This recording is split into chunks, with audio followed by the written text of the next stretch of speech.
Okay. All right, Tony, we should be good to go. Okay, all rise for the pledge.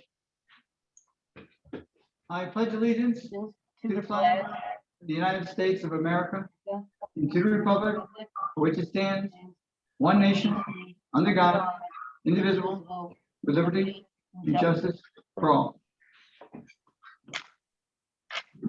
Clerk, please call the roll. Councilman Alvarez. Councilman Larka, Here. Councilman Lord, Here. Councilman O'Connor, Here. Supervisor Hay. Here. Okay, we're gonna open tonight's meeting with a public hearing, the establishment of adult use cannabis, retail dispensaries or on-site cannabis consumption licenses. I'm gonna waive the reading of the public notice. Is there a second? I'll second. All in favor? Aye. Okay. Eric, would you explain to the public how they can speak at this public hearing this evening? Yes, you can raise your hand. If you go to participant list and go next to your name, you should be able to raise your hand and we can unmute you. You can type in the chat, which I will see, and then I can unmute you. If you've dialed in on a phone, which I don't believe anybody has, I believe you could press either *6 or *9. One raises your hand, one unmutes you. I'm not sure which one it is. There's one phone user there. So would anybody like to speak? Again, just if you go to the participant list next to your name, you should be able to raise your hand.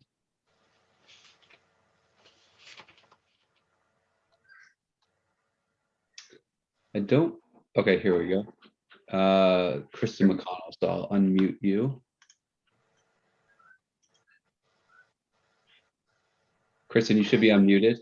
Thank you. Sorry, I could not find the raise your hand and I use Zoom daily. My apologies. Good evening.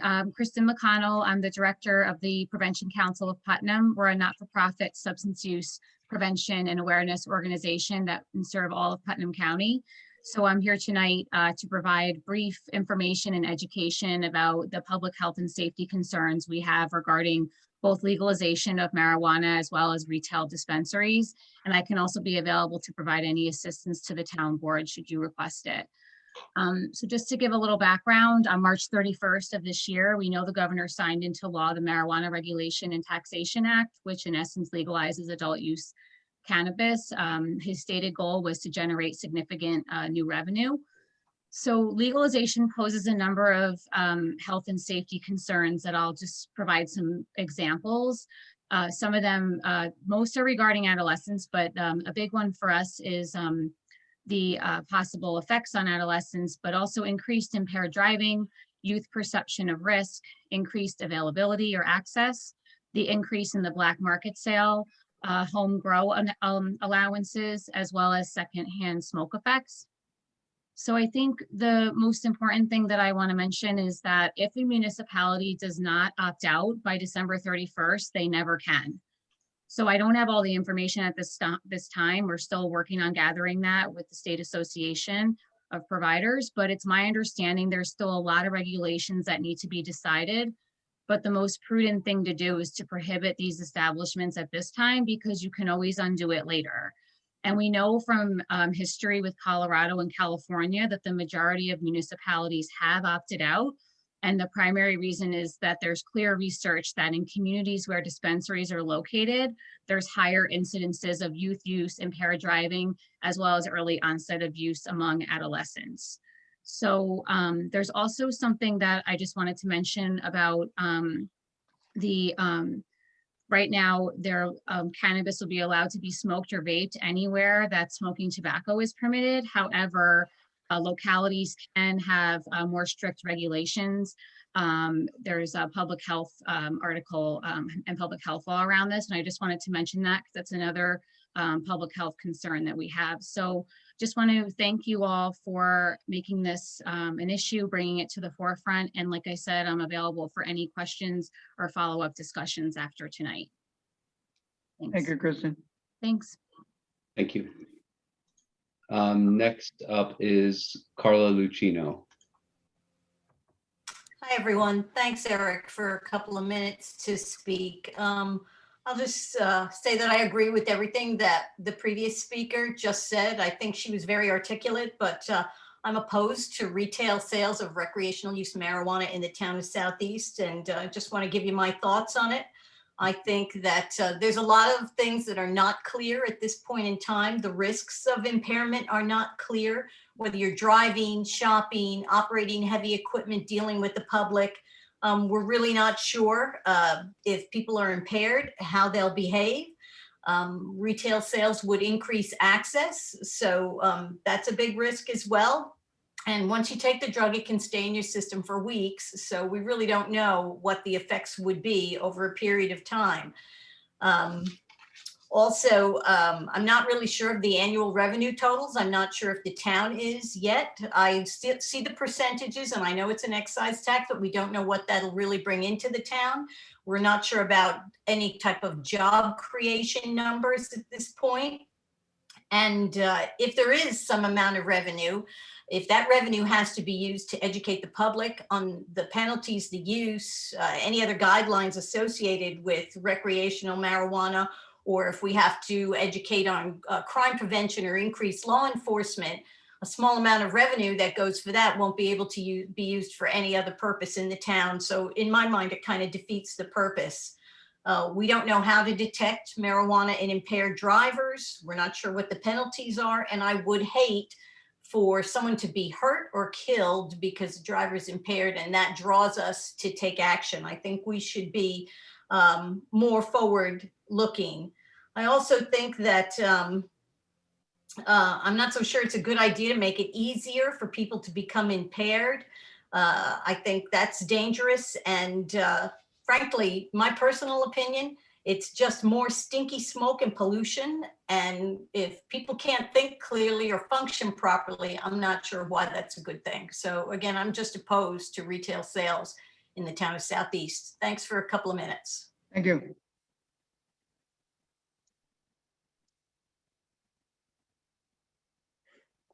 I'm quite sure there's others out there that wish to speak. Eric, you want to explain again one more time to them? Yeah, we have some Susan Salmon. Okay. You're unmuted. Okay, thank you. Trying to just get the camera on. Did you? Okay, thank you very much. My name is Susan Salamone. I live in Brewster. I'm the Executive Director of Drug Crisis in Our Backyard, which I started in 2012 after the death of my son to a heroin overdose.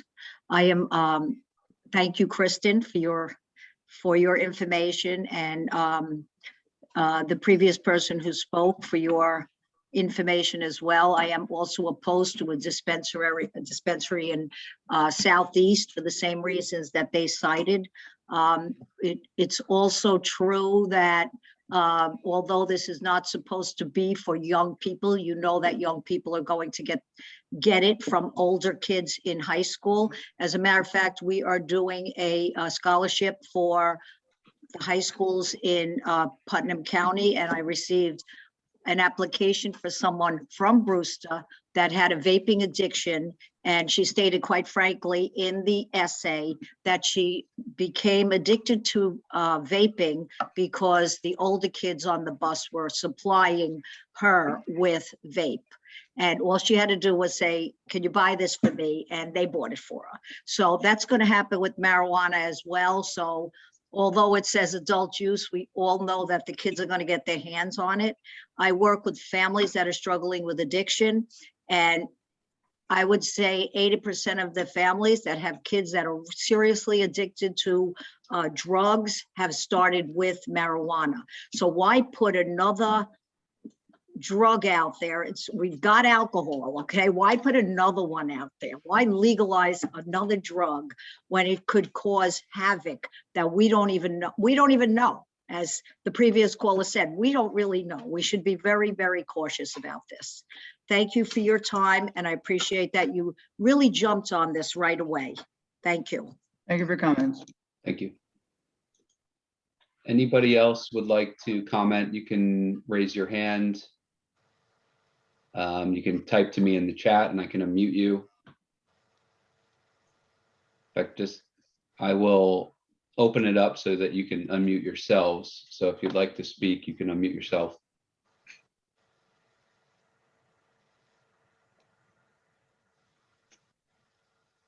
Okay, so we have a call-in user. I'll ask you to unmute.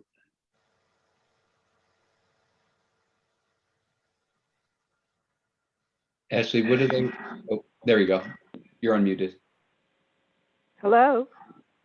Yes, you're Yes, state your name for the record, please. Okay, my name is Ann Finizzi. I wrote a brief letter to the supervisor and members of the town board concerning the possibility of accessibility of marijuana in the town, and as an educator, that I had what shall I say, firsthand experience with drugs, and with marijuana being the gateway. Anyone who says that marijuana is not the gateway to other drugs, especially for young people, is really, as I said in the letter, delusional. We have already gone through an opioid crisis. We have, unfortunately, young people that now, through COVID, are under tremendous stress and anxiety and depression, and all we need is accessibility to drugs. I am firmly and absolutely opposed to any effort to have this drug or any drug accessible to the children of our town through adults or older high school students. So I hope that the town will adhere and to the previous speakers who are involved in drug and substance abuse, and that this misguided policy just for revenue, just for money. No one has calculated the social costs, the psychological costs, the emotional costs that drugs will entail. So again, I thank the town board for taking up this issue, and I hope that as parents and as leaders of our community, that you will absolutely oppose any effort to have marijuana accessible in stores and retail in our town. We want it to be maintained a family town. Thank you very much. Thank you.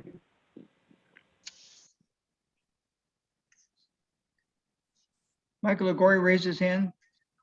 Yeah, Yep. Oh, sorry. Supervisor Hay, members of the board. I was just going to ask if the board would consider leaving the public hearing open just for written comments for a We few will be days. doing, we will be doing that for 10 days after, yes. Okay, great. I have certain comments. My preference would be to put them in writing. I had only been reached out to just shortly to be on the call, and hadn't had any time to really collect our thoughts or to set forth an argument in support of not opting out at this time. So we would do that, in writing to the board, and we appreciate the ability to do that after the Zoom call. So thank you. Thank you. Teresa McMahon, you should be able to unmute yourself. There you go. Perfect. Thanks. Hi, good evening. I appreciate the board's willingness to take up this cause and to hear from the community members. I am a behavioral health expert. I'm a licensed clinical social worker in the state of New York, as well as New Jersey, excuse me, as well as a licensed drug and alcohol counselor in New Jersey and a credentialed counselor in New York. I support and I echo what Susan said before and what the educator prior to the last caller had voiced in terms of concern about normalizing the accessibility and the problems, the unintended consequences that people aren't really thinking about at this point. I think we're in the middle of a behavioral health crisis, made worse, if you will, by this pandemic, and everybody is looking for some way of relief and I don't think that we should be supporting the accessibility of marijuana made available through adults who are under great deals of pressure, as well as the media and the messaging that goes out to support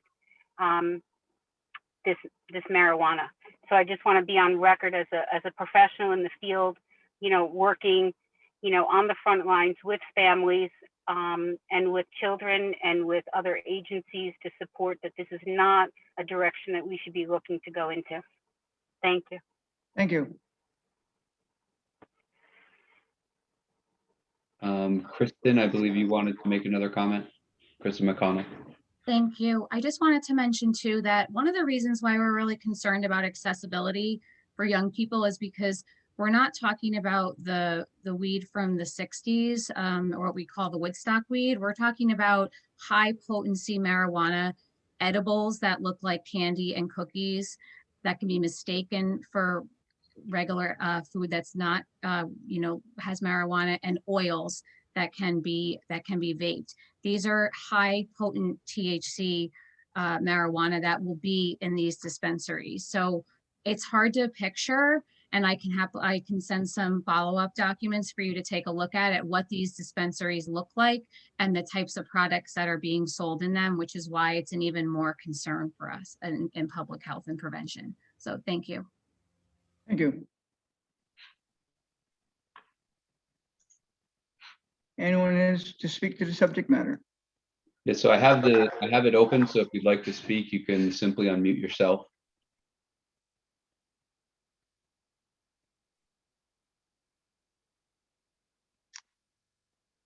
I think we're all set then, Tony. Okay, so what the town board will do this evening, as we have in the past, we'll keep the public hearing open for 10 days for written comment to Michelle Stancotti, myself, and we'll make it a matter of the record. So I'll make a motion that we extend the public hearing for 10 days for written comment. Is there a second? I'll second. All in favor? Aye. Aye. Okay, does that close that, Will, by doing that? Thumbs up. That's yeah. Okay.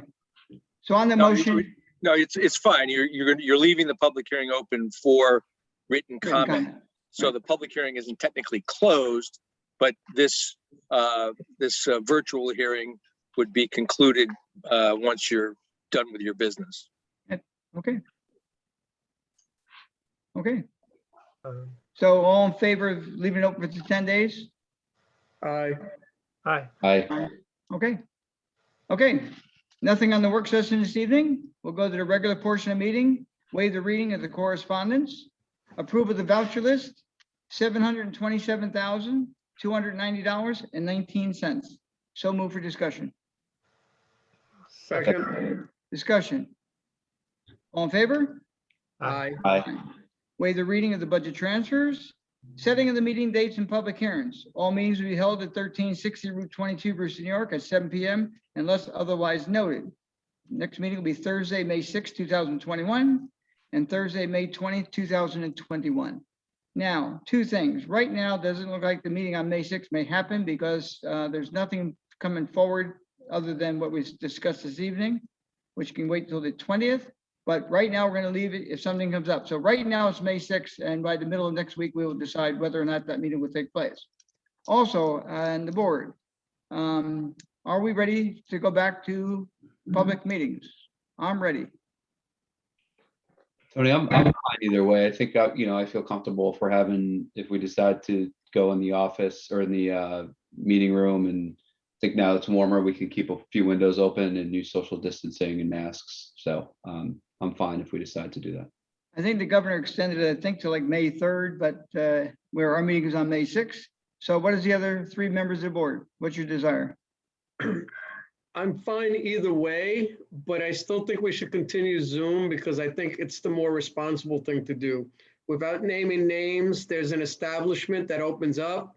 And then like every other week I hear, oh, somebody had COVID. We have to close down for another week or 10 days. And I think no matter what we do to try to make things safe, eventually somebody or somehow somebody will get sick at a town board meeting. And I think then we'll look like we're being irresponsible. I think right now we have the meetings, they work, people are able to attend. But either way, I'm fine either way, but I don't think that we should start meetings yet, in person. John and John? I'm fine either way. I just have a feeling that the governor will, continue the executive order out another month. So I guess we should look at that and see what happens. I'm fine either way, but I'm not sure I'm going to be able to drive at that point. So I would probably prefer to keep Zoom for the time being. But again, I understand. I'm fully vaccinated, but I think there's still the science out there that's not sure about whether I could still carry from exposure to someone else, and I wouldn't want to do that. So. Okay, so for the May 6th and May 20th meeting, we'll continue with Zoom. Okay, all in favor? Aye. Aye. Okay, number 5, resolution declare lead agency and adopt a negative declaration. I'm gonna read it first, and is Ashley? Yep, she's still there. Okay. Resolved that the Town of Southeast Town Board as lead agency has determined that the proposed action for the reasons set forth in the expanded environmental assessment form dated April 7, 2021, and the appended seeker notice of determination of significance, the adoption of the Route 22 master plan will not have a significant environmental impact, and a draft environmental impact statement will not be prepared. Ashley, would you like to give us the board some insight onto this here? I think some of us are confused about doing this and what the next round is. Can you just give us a brief update?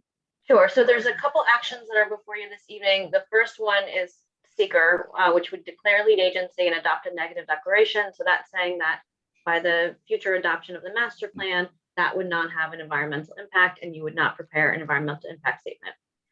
The next resolution that's up is the adoption of the Route 22 master plan. And in advance of that, I had circulated a memo that summarized the public comments that were raised at the last public hearing. The draft resolution currently would adopt it as recommended by the planning board. But as we go through the memo, and I'd like to go through each section, we can poll the board members to see if you want to make any of those red line changes based on public comments, or if you prefer to keep it as recommended by the planning board.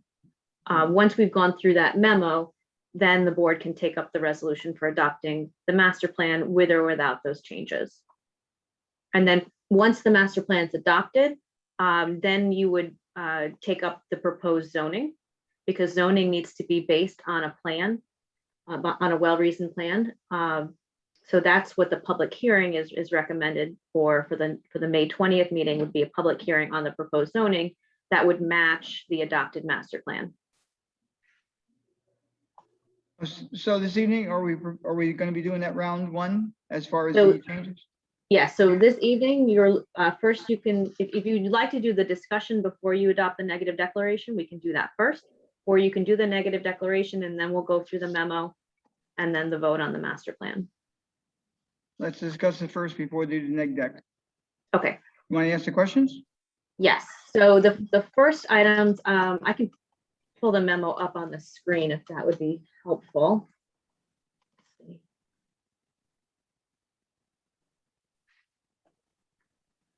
Okay, so everyone should see my screen.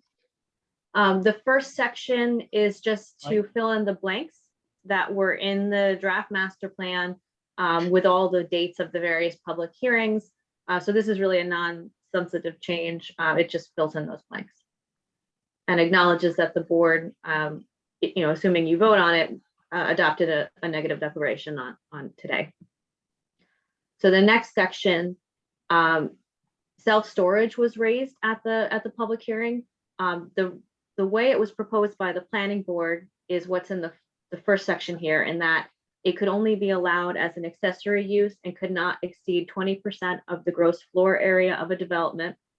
So that's as it's written today in the draft master plan. And option 2 would be to increase it to 45% of the gross floor area of a development. So it would still be an accessory use, but it could be a larger percentage of the building. And an option 3 would be to allow it as a primary use, which means that it could be the entire building, could be self-storage. The pros for allowing self-storage is that it's a low water use, could be a tax generator. The disadvantages are that it's not the best use to enliven the street, which was a concern. And also, we would need to make sure there were very strict design guidelines, which are included in the original proposal. So it doesn't look like a typical self-storage with all of the garage doors facing Route 22. Now, as Ashley's reading these off, if any town board member wants to question it and make a comment on it, please do so, okay? Yeah, I'll make a quick comment on this one, because I did bring it up at the last meeting, and I got a little beat up in the paper over the past 2 weeks about it. So I just want to make sure I'm being crystal clear on my thoughts on this. And looking through the data, in the survey that was filled out, there was a few uses, service business, professional offices, that were the majority of the people that filled out the survey, although I do think there are some flaws with the data, that filled this out that thought those would be good uses. And I guess what I'm saying is, if we can have a building that looks like a professional building or a service building, that from the outside you don't even know what the internal use is, that has an internal use that is not using water, doesn't generate a lot of traffic, what would be the difference, right? And I think that if this survey had explained that, I do think the public would agree. Now, that's just my opinion. I wouldn't be a customer for self-storage. I don't understand the expense related to it and the value of things that get stored. I wouldn't be a customer, but I understand it's a very good business model. And I do think we have some properties in town that have tight restrictions due to proximities to the reservoirs and things. And this could be a way to produce a building that's going to generate tax revenue that looks like a preferred building that the public would want, however, have very limited impact on the resources around it. So just want to make that crystal clear, and that's why I would be in favor for using this, saying that, making sure that it is a special permit use, and that special permit process, it may be so restrictive that it is not desirable for anyone to even have that use in this town. But knowing that, I would be in favor of it. Okay. Now, Ashley, just to make for the record, this change to the master plan is the master plan for the entire town, not just the Route 22 corridor. Is that not correct? No, so this is the master plan just for the Route 22 corridor. It's being adopted as an appendix to the master plan for the whole town, so it would become part of the full master plan, but this particular language is applicable to the Route 22 corridor. Only Route 22. Only Route 22. Okay. So if it became permitted in an HC district, would any other HC district be allowed to have self-storage as a special permit use? So that's a good point. So it's being proposed in the HC district on Route 22. So the special permit criteria could be tailored that, only HC on Route 22. It depends on how we ultimately draft that zoning. There are other HC zoning districts in the town, namely at the intersection of Route 312 and I-84. But we could tailor the zoning so that that is not included. Okay, so it is this zoning, if we made this HC 22, would be only for this location. Right. Okay. And well, I made some comments at the public hearing also about this not being a preferred use by many of the respondents to the survey. I think that those comments should be taken into consideration. I guess of the three suggested answers to this, I would probably prefer 20% use, but I'm not sure that I would prefer having or wanting to have self-storage being permitted use in any of the Route 22 zoning areas.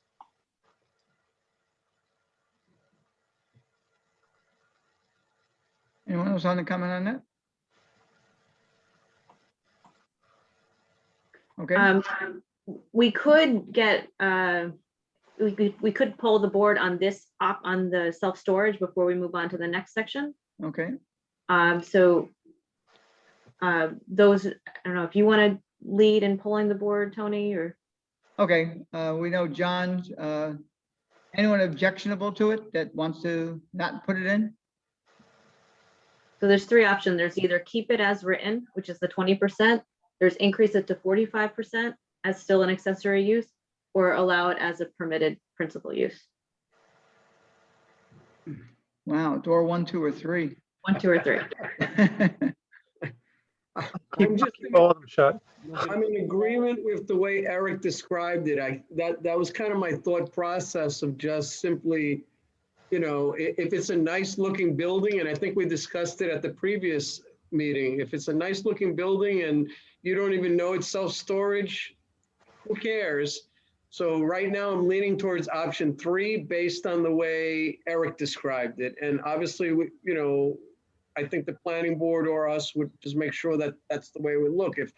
If people don't want to see like a, you know, poor Bob's storage or something there, but Well, if it was 3, it would be primary use, so there wouldn't be any special use, right? No, it would be as a, sorry, it would be as a special permit use, but it would be allowed for the whole building. It wouldn't be an accessory use. So an accessory use would be like if, you know, Lakeview Plaza wanted to add special self-storage on the top floor, for example, as opposed to it being a whole building. Okay, so it would still be a special use. There'll be a special use permit. It just would be allowed in the entire building, not a percentage of the building. Ashley, who decides, or how does the process work when we would identify the criteria for the special permit use? Is that correct? That's correct. So the next step after you adopt the master plan is to develop the zoning. The zoning will have the special permit criteria, and as a special permit, ultimately any self-storage buildings would have to come before the town board for approval. You know, again, I'm in favor of the, you know, having it as a use again, you know, based on how I explained it. And I just want to make it crystal clear that I'm fine with putting as many restrictions on this as possible. Almost, it could be to the point where it's not even feasible to do, you know, aesthetically wise. So acknowledging that, I would be in favor of it as a use, as a full use. And Eric, which ones are falling into yours? Option 3? Option 3, correct. Okay, we'll have 3 for option 3. John O'Connor? Well, you know, one of the biggest problems with all that Route 22 corridor is the lack of wastewater, you know, sewer, and it's really, you can't really do a lot with that, you know, when you're so limited with septics in that area. So and I couldn't see, like, if it was limited to, say, the 20% gross floor area. I mean, I don't think there's a lot that would be able to go in there. So I could see it, you know, again, there's, as Ashley explained, there's a number of hurdles that would still have to be, you know, negotiated as a special permit use. So the brakes could be put on any type of development that was probably not conducive to that area. So I think with enough safeguards in place, we could use it as or we could allow it as a primary use. So I'd be in favor of doing it as a primary use. Okay. Now, Ashley, when you write this up to go out to the public, all the other options will be gone, just the ones we're choosing this evening, right? Right. So the way it's set up right now as a red line in the memo, this is the existing text that's in the proposed master plan. So that would be replaced with this text right here on that page. So that's on page 15 and 16 of the draft master plan. Okay. Okay, looks like you got, yep, option number 3. Yep, option number 3. Okay, so then the next Eric? Just one more question on the special permit. Does the, and you may have said this and I may not have been listening well, but the town board and the planning board determine the special use criteria?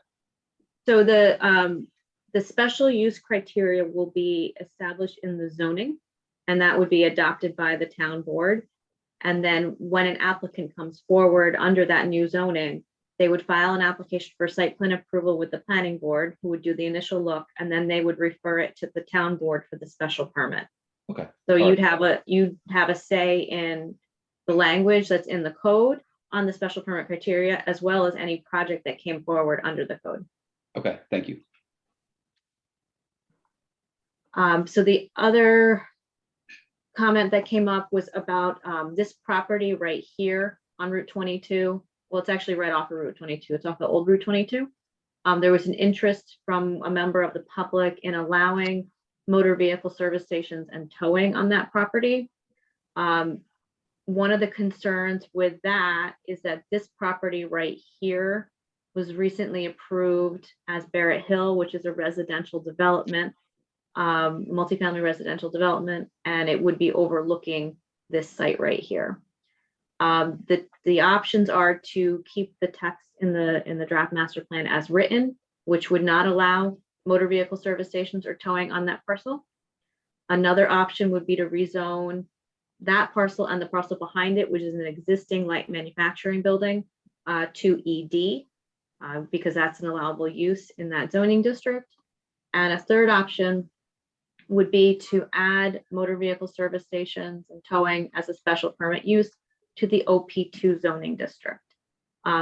One thing I would caution on that is that there are quite a few areas within the town of Southeast that are zoned OP2. So this is not the only area, and that would be allowing new motor vehicle service stations and towing in new locations of the town. So that's not my preferred option, for what it's worth. Yeah, I think when this originally came forward, I thought it would be a good idea. I know that land's been sitting there for a while, but I think it was Edwin that brought it up, but I didn't realize how close it was to Barrett Hill, and knowing they have a 24-hour operation.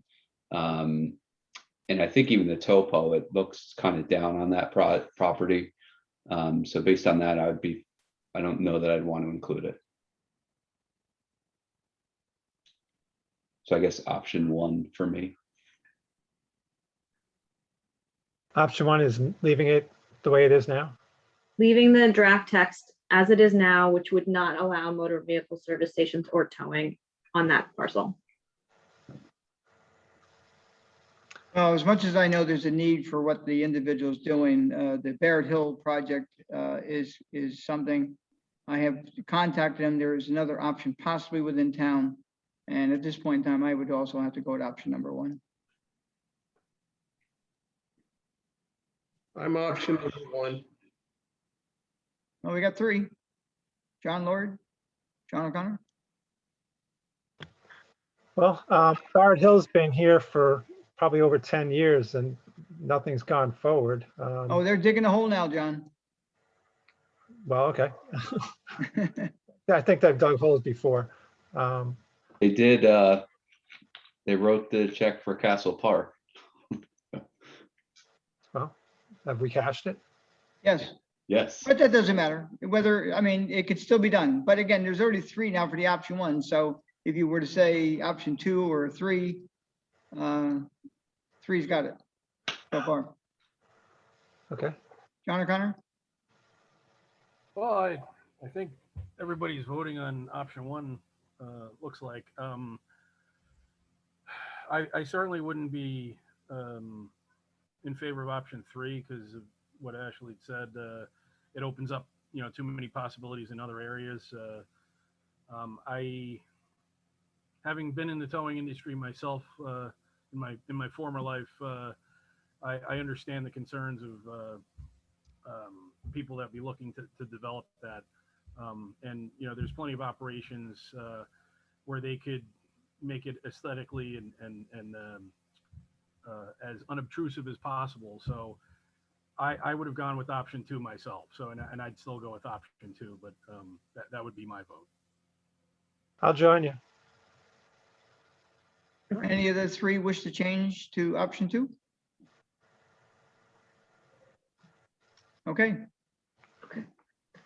All right, so those were the 3 sections to discuss changing. So where we are, I I thought that we also had some discussions about motor vehicle, or about, I guess, yeah, motor vehicle sales, or sales place. I mean, that was discussed quite extensively in that public hearing that we had.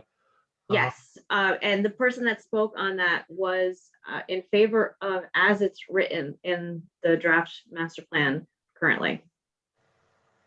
So there weren't any changes that Well, needed to be.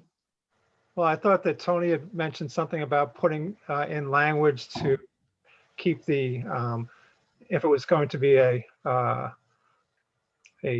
used car lot, that the acreage would be, or it would be 10% of the lot size would be for showing, or for making vehicles available to show. And I'm not convinced that that we need a smaller lot size for motor vehicle or new motor vehicle sales locations. Okay, one correction. I don't recall saying what you're saying, John. The only comment I heard, I won't say negative, but speaking out on it was yourself, and you wanted to keep it at 15 acres, I believe. That's right. Yeah, that's the only comment. I did not make that comment that I recall. It says in the minutes that Supervisor Hay stated that auto dealerships in town now are much less than 15 acres. Oh, yeah, I said that. You had also mentioned, I'm sorry, and Supervisor asked if something can be written in that if it's a used car lot, it could not be a lot by itself and couldn't take up more than 10% of the lot.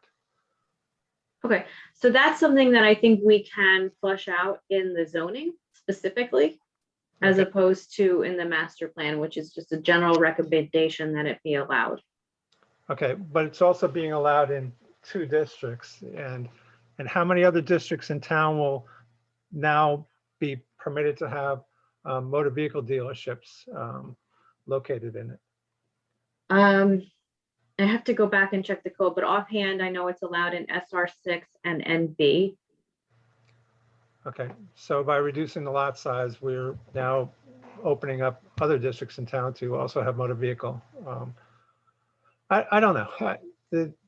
The exercise with it seems like, well, I don't want to go there. I'm not in favor, or I'm in favor of having more restrictions and keeping the lot size for motor vehicle dealerships at 15 acres. And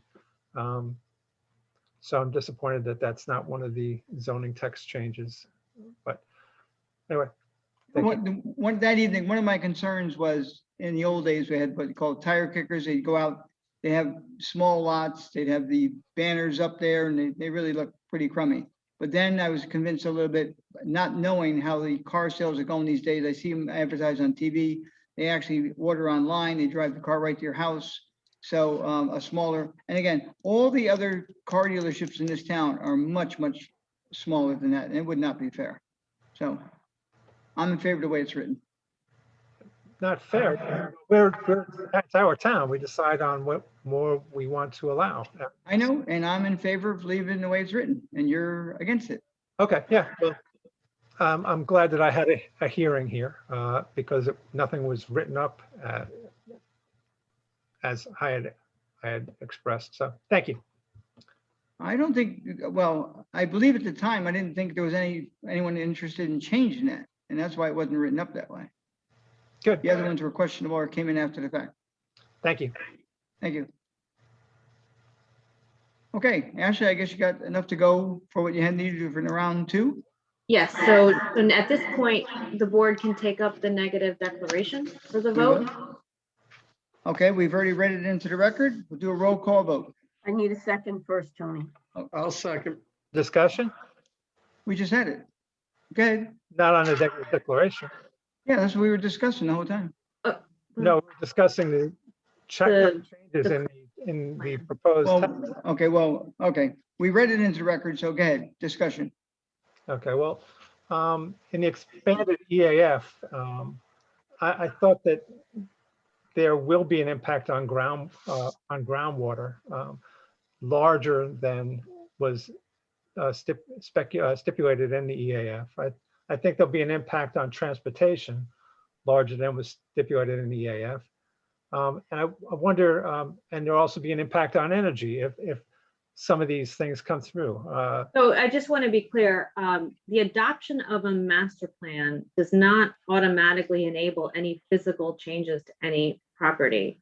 It sets a goal for the town, but it doesn't allow any, it's not a physical change in and of itself. It's a policy change.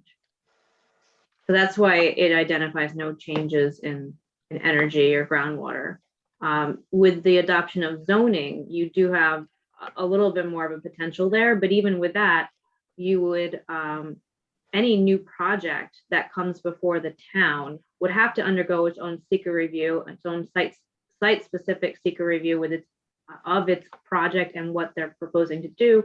They'd have to develop their own stormwater management, their own water source, or if they're connecting to one of the private water treatment plants along the corridor, they would have to identify the potential environmental impacts associated with that. It's all too hypothetical at this point to be able to evaluate it in an EAF or a master plan. So why are those questions asked in the EAF if it's just Because broad? it's a form that's used statewide for every single project. So it's a multiple choice that everyone needs to fill out, regardless of it being a policy change or a physical project. Is the Bog Brook unique area a critical environmental area?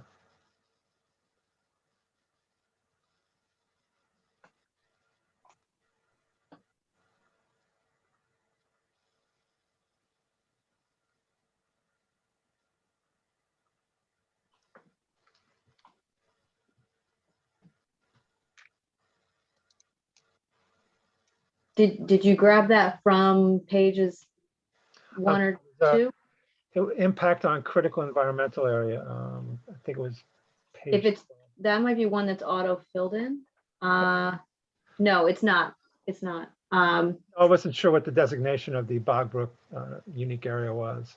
It's not. So when you do the form on DEC's website, the EAF mapper, it will automatically pull from the DEC's and other state resources and fill in those questions. So that one was not flagged. Thank you. Any further discussion? Okay, on a resolution to declare lead agency and adopt the negative deck, roll call vote. Councilman Alvarez, Yes. Councilman Larka, Yes. Councilman Lord, And now, Councilman O'Connor, Yes. Supervisor Hay. Yes. Okay, number 6, resolution to adopt the Town of Southeast Route 22 master plan.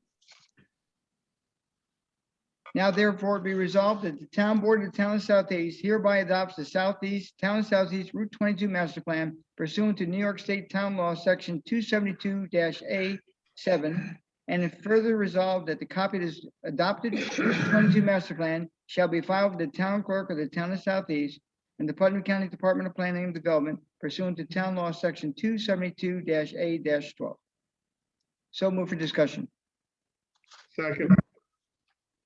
Discussion. So I just like to raise that this is where we would add in that the master plan would be edited per the discussion we had previously on the memo. So the items on page 3 would be updated as specified, and the items on page 15 and 16 would be updated with option 3. Okay, the mover accepts it. Is the seconder accept that? Was it seconded initially or no? I second, but I'll Okay. second again. Okay. Roll call vote. Councilman Alvarez, Yes. Councilman Larka, Yes. Councilman Lord, no, Councilman O'Connor, Yes. Supervisor Hay. Yes. Okay, number 7 is a resolution declare, wrong one, sorry, resolution for the CSEA contract.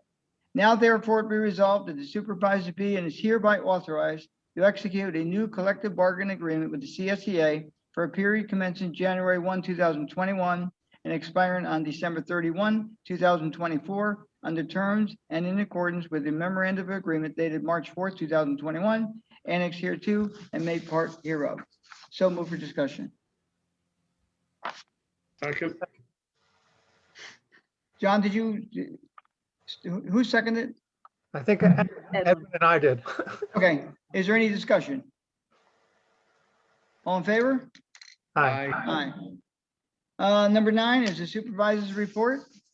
It's very early in the year. Things that are moving along fairly nicely. The parking lot at the train station is filling up a little bit. Courts are back in session, not 100%. It's working much better. They're rotating the shifts kind of, so not everyone shows up at either 1 o'clock or whatever time the courts are doing it. Will is doing a lot of extra work now because he's doing it a lot of plea by mail bargains, which is very convenient for our town. Not for Will, but that's part of his job. He's very happy with that. And things are moving along pretty well thus far. Okay. Public comment. Eric, just tell people how they can make comment again, please. Yeah, I have it open, so you could just unmute yourselves. Good evening. It's Scott Seaman from the Brewster Board of Ed. Hope you are well. Just updates from the last time we talked. The schools have been open. Percentages, like I said, are approximately 80-20. The next big thing we are currently working on is graduation. It looks like it will be some type of drive-in event on school grounds, and we will be reaching out to the various community members, business groups, towns and villages, civic groups to try to help us celebrate our students similar to last year's with a there will be a car parade which will end at the high school and some type of celebration, which we're still working out the details because there's been changes from the state, SED, Department of Health, everything else. But as we get more information, we will be sure to forward it. And once again, we thank you for your help on our behalf. Thank you. Thank you. Anyone else from the public? Town board members. Just want to remind everyone that Earth Day cleanup is this weekend.